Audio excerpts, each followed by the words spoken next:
Hello दोस्तों, कैसे हो आप सभी। आज मैं आपके लिए कहानी लेकर आई हूँ। हमेशा पति की गलती हो यह जरूरी नहीं है। औरत हमेशा अपने आप को शराफत की देवी, जुल्मों को सहने वाली बताती है। ऐसा होता भी है, पर कुछ लोग इसके अपवाद भी होते हैं। रूपाली की बेटी और मेरा बेटा एक स्कूल में और एक ही कक्षा में पढ़ते थे। हमारी दोस्ती बस स्टॉप पर हुई थी। पिछले 6 महीने से मैं रूपाली को जानती थी। इतनी मीठी बोली, खिलखिलाती हंसी, सलीके से पहने हुए कपड़े, सब उसकी बहुत तारीफ करते थे। एक दिन मैंने उससे कहा, रूपाली, जितनी माएँ अपने बच्चों को बसों में बिठाने आती हैं, सब तुम्हारी तारीफ करती हैं। तो वह मुझसे बोली, दीप्ति, तुम तो मेरी बेस्ट फ्रेंड हो, तुमसे कोई चोरी नहीं है। मैं अपना दुख किसी को दिखाना नहीं चाहती। तुम्हें नहीं पता मेरे पति कितने लड़ाई खोर हैं, मुझे हमेशा नीचा दिखाते रहते हैं। उसके बाद तो मुझे उससे सहानुभूति होने लगी। सब बोलते जब उसकी तारीफ करती, यार रूपाली, पता नहीं कैसे इतनी अच्छी तरह सारे काम हैंडल करती हो। हमें तो सुबह 10 बजे से पहले एक कप चाय पीना भी मुश्किल हो जाता है। बच्चों को छोड़कर जाते ही पतियों के लिए नाश्ता, लंच, कपड़े निकाल कर देना। सच में यार, एक बार तो पूरा शरीर थक जाता है। नाश्ता करके चाय पीकर फिर जान में जान आती है। तो मैं मन ही मन सोचती, सबको इसके करे काम की कितनी कदर है, बस इसके पति को छोड़कर। कभी कभी वह भी अपनी बेटी को बिठाने आता तो मैं सोचती, सूरत तो देखो, देखने वाले को एक बार भी ना यह ना लगे कि अंदर से कितना निर्दयी है। कुछ समय बाद एक दिन दोपहर को रूपाली मुझसे 5,000 रुपये उधार मांगने आई। बोली, मेरे पति 2 दिन के लिए टूर पर गए हैं, वह 5,000 देकर गए थे। मुझे याद नहीं रहा कि फीस की आखिरी तारीख है। इनसे यह तो होता नहीं कि अपना कार्ड दे जाए। मैं उन पैसों कुर्ते खरीद लिया और पिज्ज़ा मंगवा कर खा लिया। मैंने उसे पैसे दे दिए और कहने लगी, कल ये आ जाएंगे तब दे जाऊंगी। मैंने कहा, कोई बात नहीं, आराम से दे देना। और उसके जाने के बाद मैं सोचने पर मजबूर हो गई, 5,000 2 दिन के लिए कम तो नहीं होते। फिर 3-4 दिन बाद वह पैसे वापस कर गई। हमारे घर तो वह कई बार आ चुकी थी, पर मेरा काम नहीं पड़ा था। मैं कई बार बोल भी चुकी थी। तो मैंने कहा, ठीक है, कल बच्चों को और पति को भेजने के बाद आऊँगी।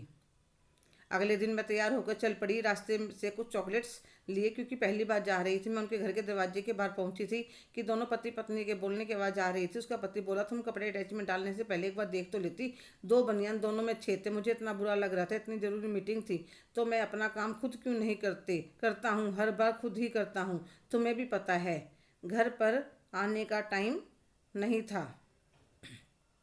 जल्दी में टिकट बुक करवाई थी, घर आकर जाने का टाइम नहीं था। तभी तो चपरासी के हाथों सारा सामान मंगवाया था। पर तुम्हें तो कुछ समझाना बेकार है। मैं सोच में पड़ गई, अंदर जाऊं या ना जाऊं। इतने में उसके पति दरवाज़ा खोलकर बाहर आते हैं तो मुझे देखकर शक पका जाते हैं। अरे आप कब आई। बस अभी। मैं नहीं चाहती थी उन्हें पता लगे कि मैंने उनकी सारी बातें सुन ली हैं। वे वापस अंदर जाते हैं और रूपाली को कहते हैं, दीप्ति जी आई हैं।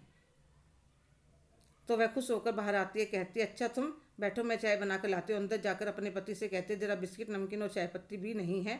तो वह कहता है, रूपाली, तुम्हें पता था तुमने उन्हें बुलाया है, कम से कम सामान तो मंगवा कर रखती। अरे मैं भूल गई कि मैंने इन्हें इन्वाइट करा है। मैं ड्राइंग रूम में बैठी थी, वहाँ से उनके सारे कमरे दिख रहे थे। सारे फैले हुए बिस्तर, कपड़ों का ढेर लगा हुआ था। सारा घर फैला हुआ था। ड्राइंग रूम में भी कहीं अखबार तो कहीं कुछ। एक भी कमरा ऐसा नहीं था कि कोई मेहमान अचानक आ जाए तो कहीं बैठा सके।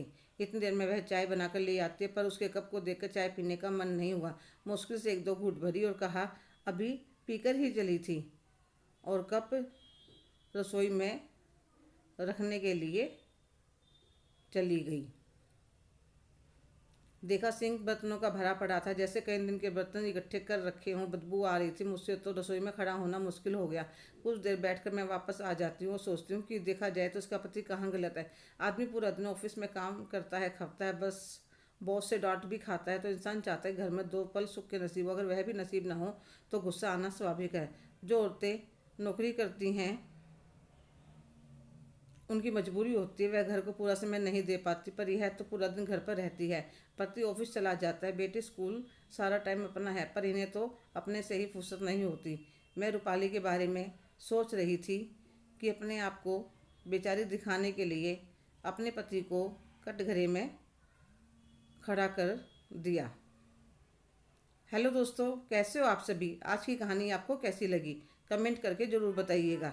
अगर आप मेरे चैनल पर नए हैं तो प्लीज़ लाइक, शेयर, सब्सक्राइब करना ना भूलें। धन्यवाद।